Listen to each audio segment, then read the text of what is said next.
Κύριε Πρόεδρε, δύο θέματα. Το θέμα αφορά την ανάρτηση στο διαδίκτυο του κατοίκου της Κονταγιώτησας. Το δεύτερο θέμα, πάλι μια ανάρτηση. Παρακαλώ, λίγο στην αίθουσα να και όσοι θέλουν να μιλήσουν στην αίθουσα να κάνουν. Μας θέλουν να μιλήσει.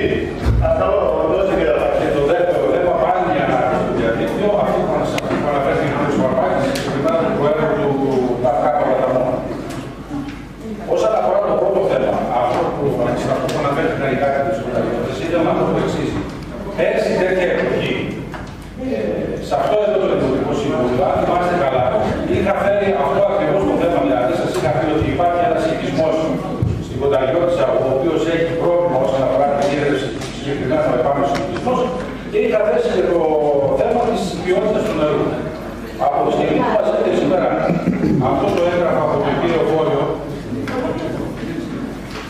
εμένα προσωπικά με καλύτερο το έγγραφο, έχει μια υπογραφή 29 ευρώ που μιλάει για την ποιότητα του νερού κτλ. Βεβαίως, αρκεί αυτοί οι έλεγχοι να γίνονται όπως απαιτεί ο νόμος, έτσι, ανατακτά χρονικά διαστήματα. Πάμε τώρα να πούμε το θέμα της ποσότητας του νερού. Λοιπόν, βρισκόμαστε λοιπόν στο έτος 2016, έχουμε έναν οικισμό, ο οποίος έχει πρόβλημα με την ίδρυση. Αμφισβητεί κανένας ότι θα πρέπει να λύσουμε αυτό το πρόβλημα, νομίζω πως όχι. Είναι πρωτεύω πρόβλημα. Βλέπουμε ότι ενώ εμείς σας δημονεύσαμε αυτό το πρόβλημα πέρσι, μέχρι φέτος δεν έχει κάνει κάτι.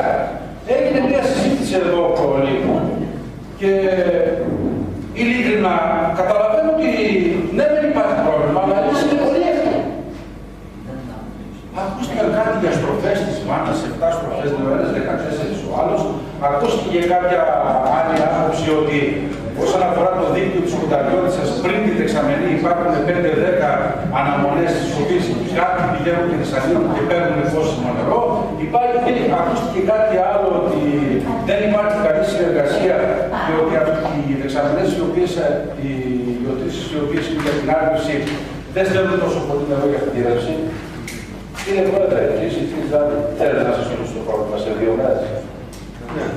Αφήστε το σημαίνει. Δηλαδή είναι αστεία αυτά τα πρόβλημα. Δεν υπάρχει πρόβλημα. Ειλικρινά, εγώ έτσι κατάλαβα. Θα ανοίξουμε λίγο περισσότερο τη βάρα. Αυτές τις 14 στροφές, ίσως θα τις κάνουμε 15. Και δεν σκέφτηκε κανένας.